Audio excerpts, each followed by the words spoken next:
It's exciting and sad at the same time, and a relief to finally have an answer. It's been 30 years since Don Bentham's aunt, Patricia Skiple, vanished. It was just like without a trace, Patsy, as they called her, was 45 years old at the time and lived in Colton, Oregon. In 1993, a truck driver spotted her remains on the side of a highway in the San Francisco Bay Area.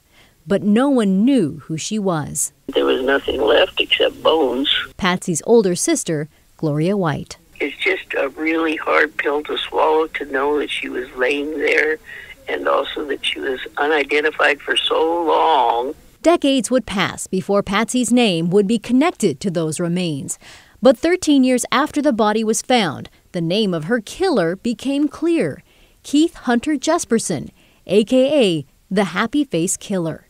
In 2006, Jesperson, already in an Oregon prison on several murders, wrote to the DA's office and confessed.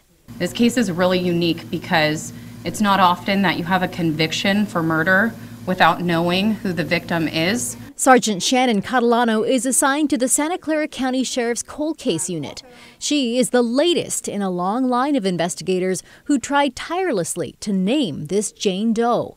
But Catalano had something the others didn't: Don Bentham's DNA. They were searching, for some answers, 2 years ago, Don got an Ancestry DNA kit for Christmas. He uploaded the results.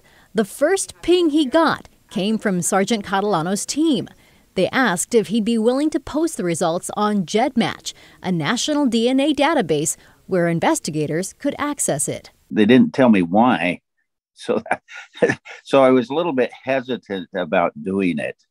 It's just the detectives were doing some research and they wanted my DNA, and I was going, wow, I wonder what that's all about, Don said yes. So did his sister. With help from the DNA Doe Project and about 2 years of work, they finally knew the woman by the road was Patsy Skiple.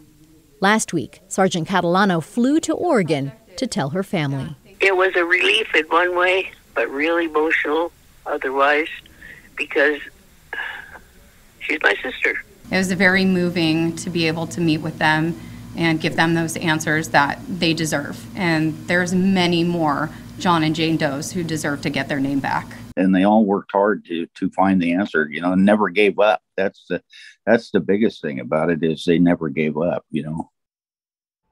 No, they didn't. Keith Jesperson has confessed to killing 8 women in 6 states, including Oregon and Washington. His nickname, the Happy Face Killer, comes from the smiley faces he would draw on the many letters he sent to media and law enforcement. He's currently serving 4 life sentences in the Oregon State Penitentiary. David.